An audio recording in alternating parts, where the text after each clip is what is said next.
Deep Dive Film School makes no claim of ownership of the film footage used in this episode. The film footage is owned entirely by the copyright holders. Also, we're going to spoil the hell out of this movie, so this is your warning. Welcome to Deep Dive Film School. This week we're going to begin our Director's Revenge Festival with George Miller's 2015 film, Mad Max: Fury Road. Witness me!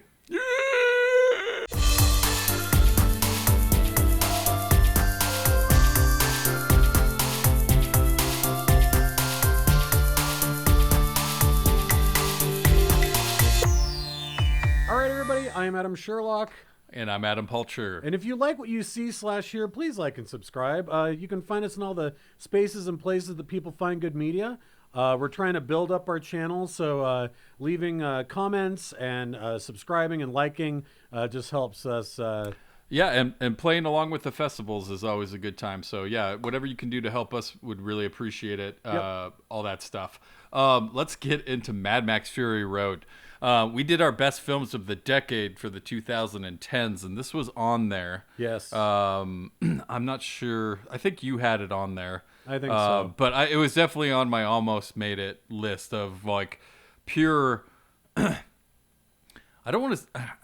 I mean, from an action movie perspective, like pure originality. If you ask me, like obviously George Miller has the history with this franchise of the Road Warrior, Mad Max 2, Beyond the Thunderdome.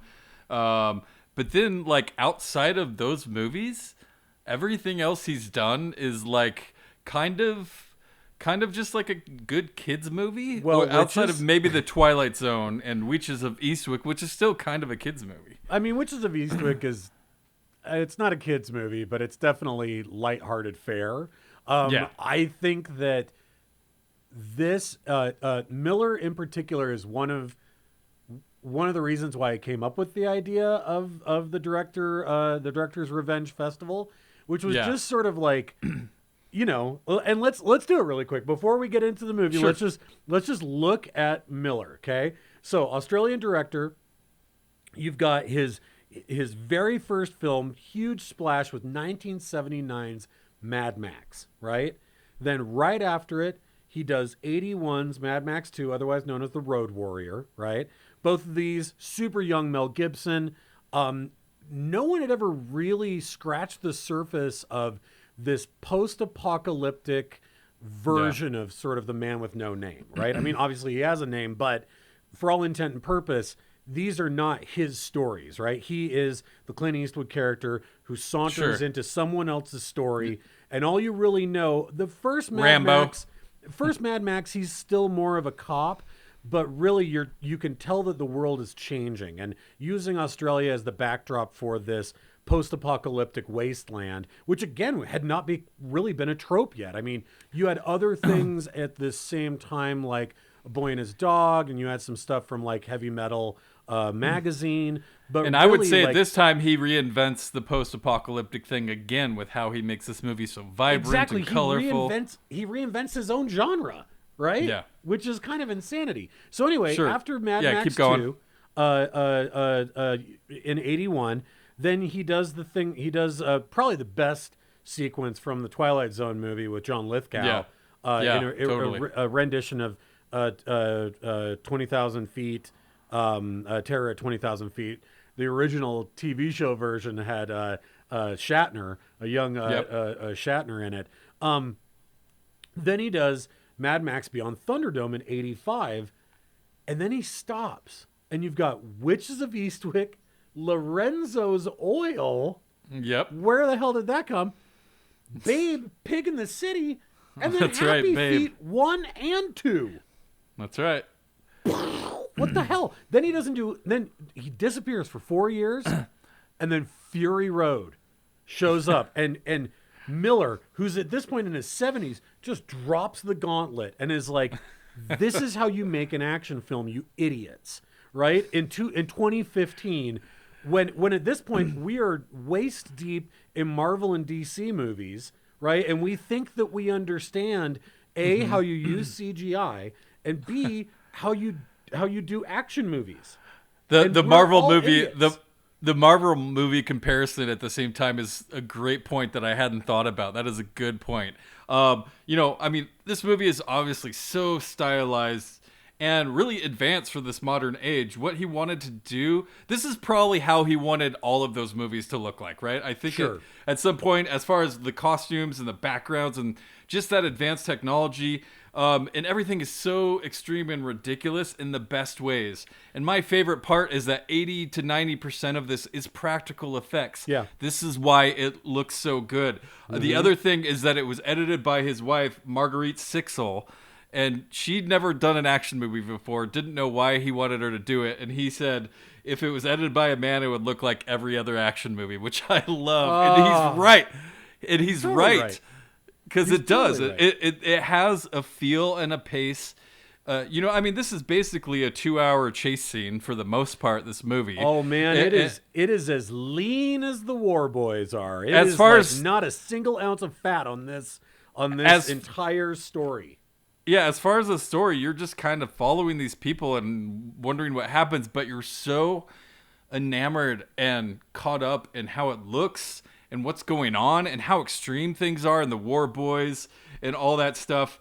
I have to say, for his catalog where he just went full kid almost with Babe and Happy Feet and Lorenzo's Oil and even Witches of Eastwick, those are all good movies though still. Yeah, like none he's of still them- a none good of them- director. It's Like not even bad. Happy Feet, I will fight for Happy Feet. It's a surprisingly well done movie. So It's like not that. It's the twist from Mad Max to Babe Pig in the City. Because even style wise, I will say Babe Pig in the City is amazing looking. Like that Yeah. tiny little town that he builds, and the way the camera swoops So and moves around. here's the it. question for you. Is he a kids director who only makes Mad Max movies? Or is he an action director that's good at making kids movies? I think the first. I think he is I think he's two things. I mean, and a lot of us are two things in that way, right? Like Sure. I make That's puppets. a non-answer though. Well, I make puppets for kids, and I love crazy horror movies and super gnarly music, right? I think that like everybody has that duality in them, and Sure. because he built the Mad Max mythos. That's what he'll be known for when he dies. That's what right? he'll be known for, and he's so good at it. And I think that like one thing that I noticed about this movie that I think like people who throw it away as being just an action movie or a stylized action movie are missing like I feel like that there are elements of this film that should be taught in film school because it takes almost an hour and a half before there's any actual exposition. Yeah. And that's when Charlize Theron's character, as Furiosa, describes where she came from. Everything else, even Max's monologue at the very beginning, that little bit of voiceover, with the even that little gecko. bit of voiceover, Yeah. like lasts 15 seconds and just basically is him saying, "Am I crazy? I don't know." Everything else, he gets hallucinations, and those hallucination flashbacks, which are just these blinks. You don't even know who these innocents are that he let down. That's all we get. Yeah. Mhm. Right? But we know that about him. And Morden Joe, when we introduce him, Morden Joe, we do. see... Yeah, Sorry, go ahead. we do get a little history of Max with him getting tattooed after he gets taken over, right before he becomes prisoner. And to your point, outside of this dialogue at the beginning, we don't really hear him say a word for about an hour in the Right. movie. He just kind of grunts things and just kind of like has like 1 or 2 word answers to stuff. Totally. I guess what I'm thinking is like this entire world building of who a Morden Joe is, who the peasants of this land are, the way he controls the water, who the war boys are, the entire religion based around cars and gasoline, and the idea of Valhalla and all this is happening in the moment. All of it is happening in the moment, and there's never a moment where a character stops and goes, "We were known as the War Boys." Like, none of that shit ever happens. It's all happening as everything's moving, and there is something so incredible about that when you consider what a lived-in world this feels like. That it still somehow manages to do all that, without any exposition. Furiosa's on the road before we find out who she meant to Joe and how she plans to betray him. We find out while the rest of the guys on her rig find out. Like, no, we have no idea what's happening until it's happening in the moment. And I love that about this movie. So when we get, when we're introduced right from the beginning of the movie into the Citadel, and we see this amazing place that they've built, and part of me is like, why would you even leave there? It seems like you have most everything. But then, it's the way they shoot this movie. It just it's instantly epic right away. And you're blown away by these vibrant colors of orange and blacks and whites and all this stuff. They've got this big truck that they're shipping and everything. And we follow these people, and then you get this like punk rock army of these wild ass people. And 150 cars were built for this movie. Wow. And so there's just so much practical effects that you're just like, I don't know if I've seen a movie with this much practical effects used with the technology that we have with drones and all sorts of things these days that can make things look so epic and bigger than they actually are. Can be so far away and zoom so close into a character's face. Yeah. And that the tension that's built up in these moments is so interesting because, again, all of this mythology of the characters from the Citadel, and I love our first introduction of what the Citadel actually is. You were talking about them branding and tattooing his back and all of that. And, he's got that thing on his face and he's trying to get away. And that whole That's time... That's pre-Bane, though. Pre-Bane. Pre-Bane, right? Yes. Yeah, he doesn't have the voice yet. Not there. He doesn't quite have the voice. You've come to die for your city. Oh. I was born in it. But yeah, this group of like white painted men are just like dragging him around. No idea what's happening, and which again is so classic to the start of any other Mad Max film, which I just love. You get thrown into it. I'm thinking of the beginning of Beyond Thunderdome, where he's riding. They put him backwards on that donkey, and he has that big crazy marionette head on, and he's like basically left for dead in the middle of the desert. But I think when he busts out the side of that wall, all Temple of Doom, I was like, oh, I thought he was underground that whole time. I just love that it's so disorienting that you have no idea where he might be. And you're like, oh, there are these huge towers, these huge rock towers that they've built a city inside of. But then there's all these peasants outside. But again, all of this, we're just watching it all happen. The Immortan Joe is introduced, and the way that he goes up, and he's got all of these like makeshift badges and on his like crazy space suit thing. It's a post-apocalyptic Rango, right? It totally yes, exactly. That's a good. It really is. It's lots of, or a post-apocalyptic Chinatown, depending on which reference you want to go with. Okay, yeah, water again. Yeah, I got it. And I love the idea. It's funny to think that this movie is pre-Trump, because if you didn't know when it came out and somebody just showed it to you, you'd be like, oh, of course, like this is all an analogy of the Trump presidency, because these people are in the desert and they're dying, and he turns the water on for a minute and then he turns it right back off and he's like, don't be a slave to the water. And you're like, you have all the water. We're dying. We literally need it to live, right? Like if instead of that big, long, wispy white hair, he had just had like a big, nice, coiffed blonde thing going on, you'd be like, ooh, little close, little on the nose. Yeah, amazing stuff. And Immortan Joe is an awesome bad guy, and you have the war boys who follow him. They have mother's milk, which is just they drink these very large ladies' breast milk, just like pumping them out like cows. Those women shouldn't still be producing milk. Like that's well again, and then we're in this post-apocalyptic wasteland. I mean, when we meet Nux, our main war boy, played by what's his name? Nicholas Holt. They've all got these tumors and stuff. He's gotten tattoos of little faces on his tumors. Man, he is a weird whacked out character in this movie. I like he's always been a pretty diverse actor, but man, he really goes for it here. Don't you love the idea though of there being a character where the war boys, you know, Immortan Joe says they're half alive, right? They are born and they live basically to die. And the only thing I can think is because they're not Immortan Joe's actual sires. Like, they're not his actual... He only has the one son that's the big guy with the weird chin strap, the latex chin strap thing. And so all the rest of them are just half alive. And so the only way that they can ever gain full independence, I mean, they're this suicide soldiers, right? They're kamikaze soldiers where to be witnessed, and they spray the silver spray paint on their mouth.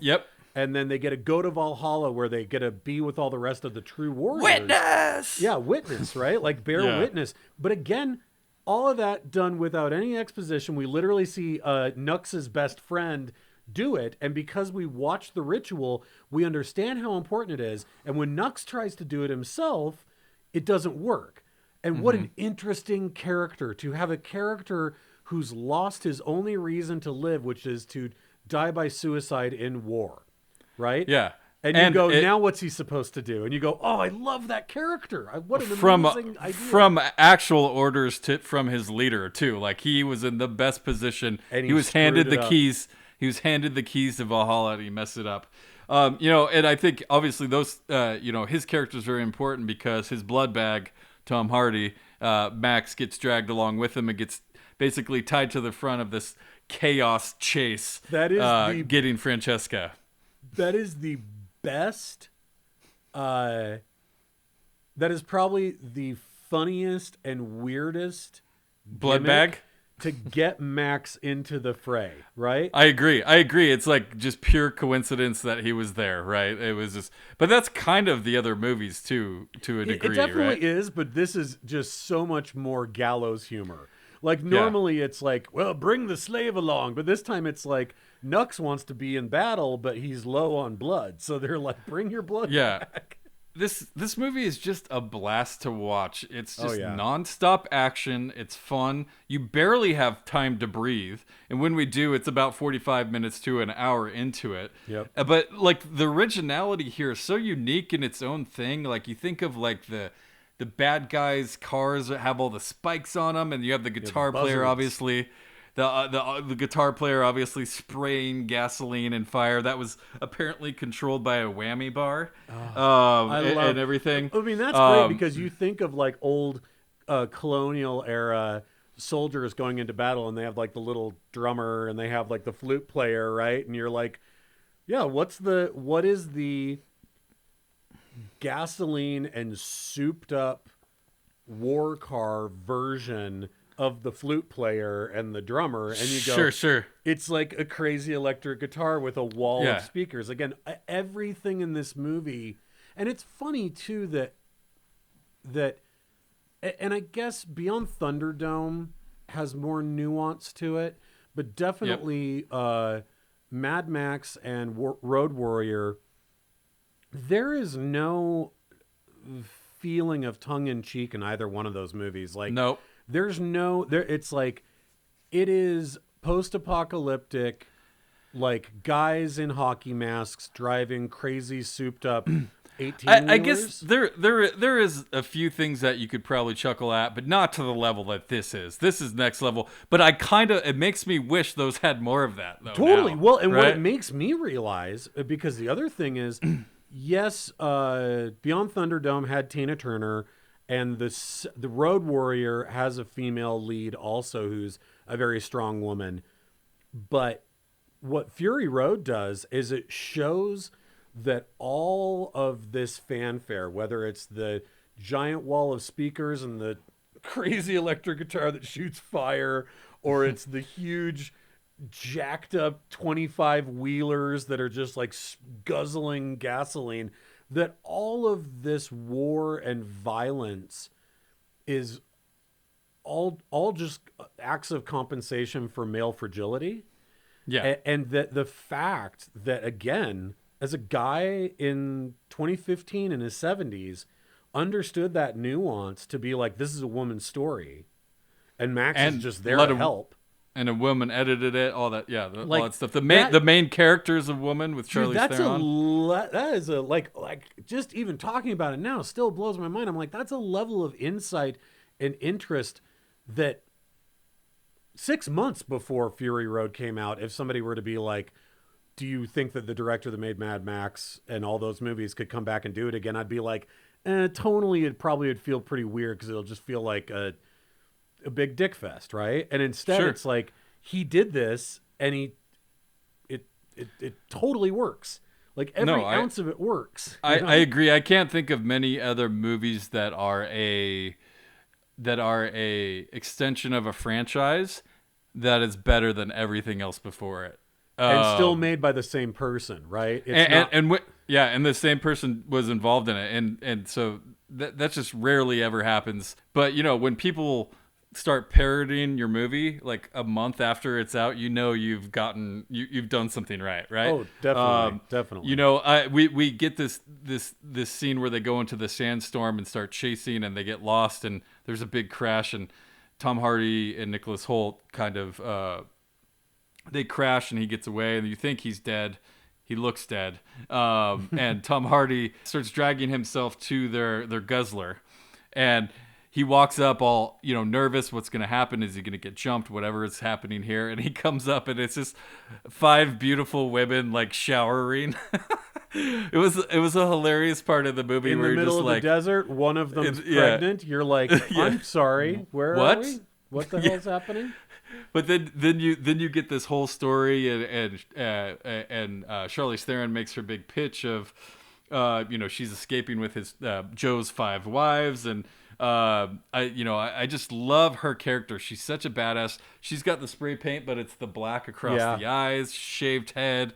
She's just such a badass. I love her arm. I love the robotic arm is so cool. It's great, and I love that it's painted on the side door of the truck where you can kind of see the skeleton arm. Yeah. I noticed that. I had never noticed that when I watched this before. Even in that moment where we meet the breeders as they're referred to.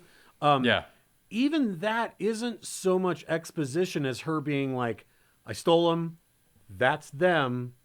Mm-hmm. You can either come with me. Like it is still utilitarian because we already know from an actual scene, not somebody telling us, Joe is running away, and all the guys, I love they call him Dad. What's wrong, Dad? What's wrong, right? And he goes in, and you see where they used to live, and they've written on the floor, our babies will not be war boys, right? And you go, oh, it's not a thing that she stole, it's a who, right?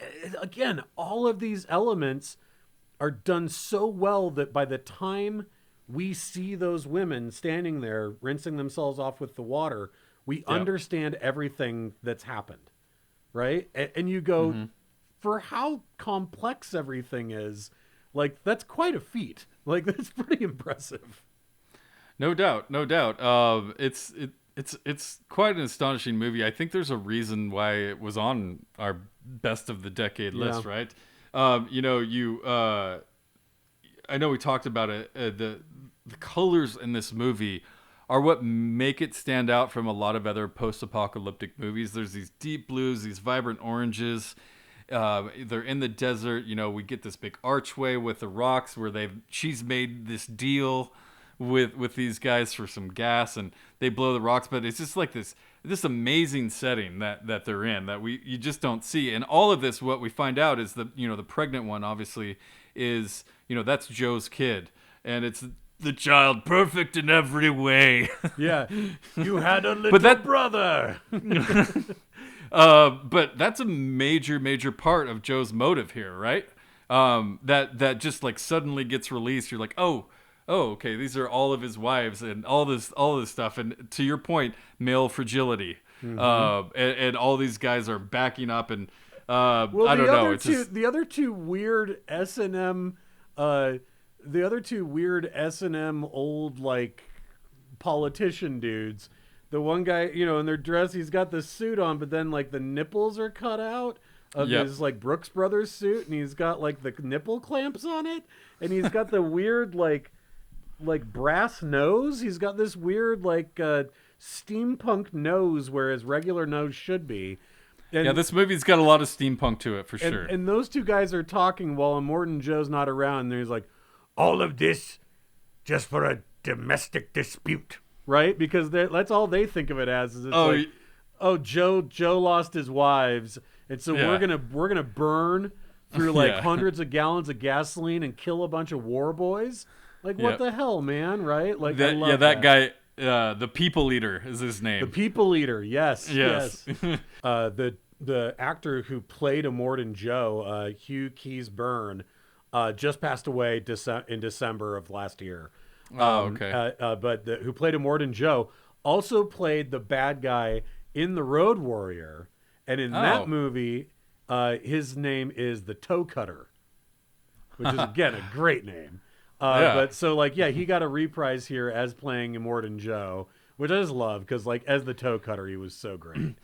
I love how Hardy and Theron's characters start working together, and she, in their eyes, all of them as women, surrounded by these war boys of, just tons of misogyny, I assume everywhere. Just, we don't even know what time this is. Like, obviously it's in the future sometime. They both kind of have these dark pasts. Mm-hmm. We get his past with these flashes of probably what we see as his daughter or some childlike figure in here. And, she wants to go to the green place where she was born, and that's where she's taking them. And, she finds her clan. She finds them, and she has all these wives that she's bringing so they can have a thing. And there's these parts that look like parts of this movie look like a comic book almost. They're driving through and these swamps with these men on stilts just walking that one through. Blew me That's away. It looked amazing. like a painting. Like, that's the thing. Yeah. And you made this point that Miller probably always wanted the movies to look like this, and I think that there's moments of that surrealness that you get in Beyond Thunderdome because he definitely had more of a budget, and so there are those kind of like really surreal, weird. I'm thinking of characters like Master Blaster. There are these images that you see that you go, this is weird. It, feels like a City of Lost Children kind of a thing. Yep, but totally. But here, I mean, I agree. It's like these. My God, the dust storm. Yeah, so cool. That is like a. I don't even. I've never seen anything that looks like that before. Like, what a utilization of CGI. The way that dust storm, that wall with all those little, and like when we're up close in the action, it's like those tires are the size of two of me. So then for it to look like a Matchbox car next to this huge wall of just dust.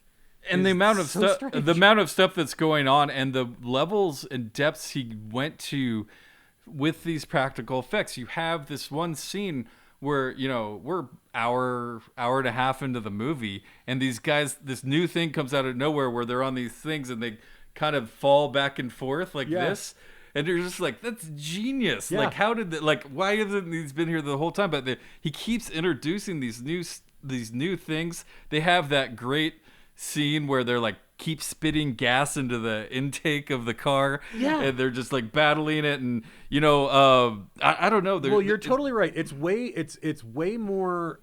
I mean, again, as a kid, I remember the old Mad Max movies and being like, I was never like a car chase scene kind of kid. Like, I didn't care about any of that kind of stuff. But the weird stuff that was happening in Mad Max with just like spikes on everything and like the weird costumes everybody had on and all the chains and all the everything was spiky, and you were like, it's gonna get into the car, was always super entertaining. But that compared to this is like a race car derby meets Cirque du Soleil meets Texas Chainsaw Massacre. Like, it's like it's fanciful and weird and comical and circus like, while at the same time being incredibly deadly. Tons of people die, and they're all going like 80 miles an hour. This is just one of those movies where it doesn't really matter if you know what's coming.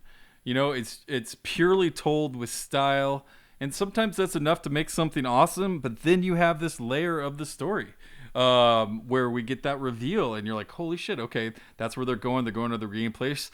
They eventually find her clan and the mother's tribe. and the green place, and they're like, yeah, you drove past it, it's gone. And so they decide that, like, hey, let's just go back to the Citadel. It has everything that we could ever need.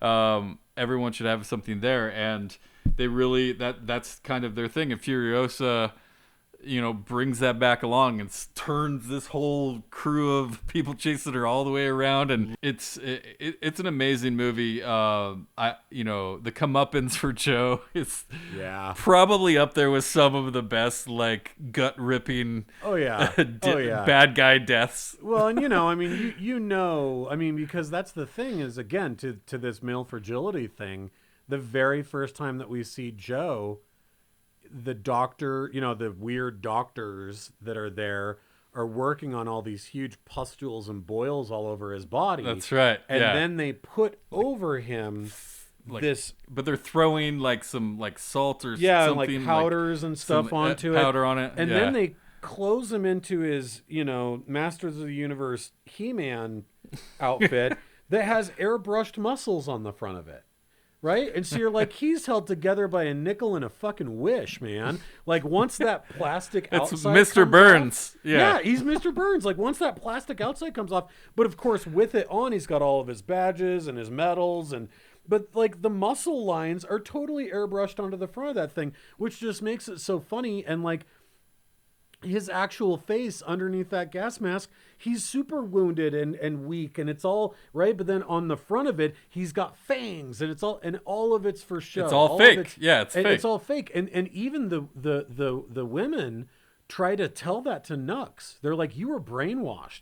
You don't know anything about him. Like, he's a piece of shit, right? Yeah. And slowly over time he learns, and like, that's probably the most interesting arc. There really is no arc for Max other than he gets the opportunity to redeem himself from the people that he let down. That story we don't even know, right? Like, we don't even really know who it was that he let down. Nope. We just know he has the opportunity to help. And so he does it, and that's enough for him. But Nux's arc is actually, he finds something worth sacrificing because he knows he can never be normal, right? He'll never be able to have a regular life. Yeah, Max is Bruce Banner, right? I mean, even at the end, man. He's got to hitchhike his way down the road. He's going to another. He'll be out of it. He kind of looks at her at the end, right? And is just like, "Hey, I'll see you later." He totally and then does. He goes off. He goes off to his own new adventure, and that's why we have 4 movies so far. It's Incredible Hulk, or to a lesser degree, the short-lived Starman TV series. I must go to a new town and help solve some other random person's problem, which to me, I'm totally okay with. I wish now it Quantum makes me Leap. wish. Well, doesn't it make you now wish it? Not taking anything away from Mel Gibson, obviously he created that role. But how cool would it have been if every movie it was just a different actor, kind of a la James Bond, right? Because it's about the character of Max, not the person playing it.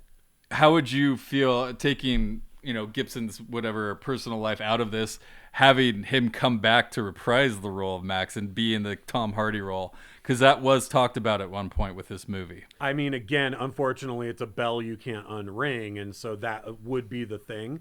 But if it wasn't that, and it was just like, here's that same actor, and he's a grizzled older guy. Mm-hmm. I mean, I don't know. Again, I feel like kind of like James Bond. I'm like, Max doesn't age. Yeah. Right? He's not supposed to. He's always getting the shit kicked out of him, and somehow at the end of it, he gets his jacket back and he gets his car back and he's back out on the road, right? Unfortunately, I assume this franchise probably dies out with George. I don't know if it seems a little too sacred to him and just the legacy of it. There's 2 more coming though, right? Yeah, well, it's funny because during the filming of this movie, Charlize Theron and Tom Hardy had no idea what the fuck's going on when they were filming. They're like, didn't get a lot of direction, didn't know where the cameras were and what was happening, like all this stuff. And apparently, like, Tom Hardy was a pretty big dick on set, which I assume he probably has done before. But but after he saw the movie, in the Q&A, he apologized to George. He's like, I'm sorry, I didn't think you knew what you were doing, but you obviously know what you're doing. Like, don't know what I'm doing. I'm a bay pig in the city. Of course I know what I'm bloody well doing. Yes, of Listen course. to me, Hardy. He's got I've that to directed fall Penguins. I know what I'm doing. back on. And it made Penguins singing. Hugh Jackman singing. I had penguins singing and dancing. You ever worked with Nicole Kidman before? I haven't worked with her, but I've worked with her voice. It's plenty. Yeah, so now there's Furiosa, which is going to be like an origin story, I think. Yeah. Anyways, my point to that whole thing was that after that he's like, Tom Hardy signed on. He's like, I'll do as many as you want me to. These are brilliant. I'll stop asking questions, George. I apologize. Good for him. Yeah, it's great. It's awesome. It just makes I love the idea of this director's revenge where they really get kind of painted into a corner, or they get lambasted or blacklisted in some way from Hollywood, or just kind of just assumes talk they're old and out of touch. Right? talk shit on. I think someone like M. Night Shyamalan definitely fits in that realm of like, oh man, like after Mark Wahlberg was Chasing the Wind, it was kind of like, okay, man. But I've watched his new show on Apple TV Plus, Servant, and it's amazing. It's really? So good. It's got Lauren Ambrose in it, and it's so good. I like Anyways, her. but Yeah. so like there's, people can be redeemed, right? People like.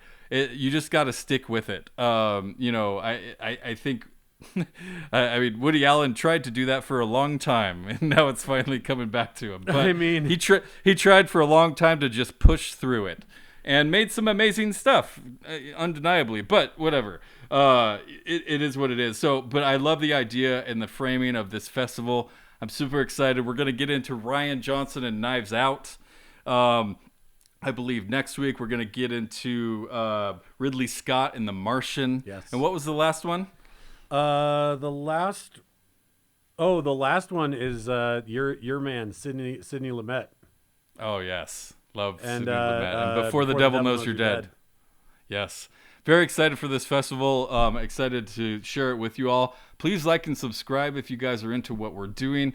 Write us a review on iTunes or wherever you listen to stuff. Go follow us on Facebook and Twitter. Subscribe on YouTube. All the things and the spaces and places that you consume good media. And tell your friends too. Tell your friends if you like how it's going, because we're trying to grow the channel. So share it out.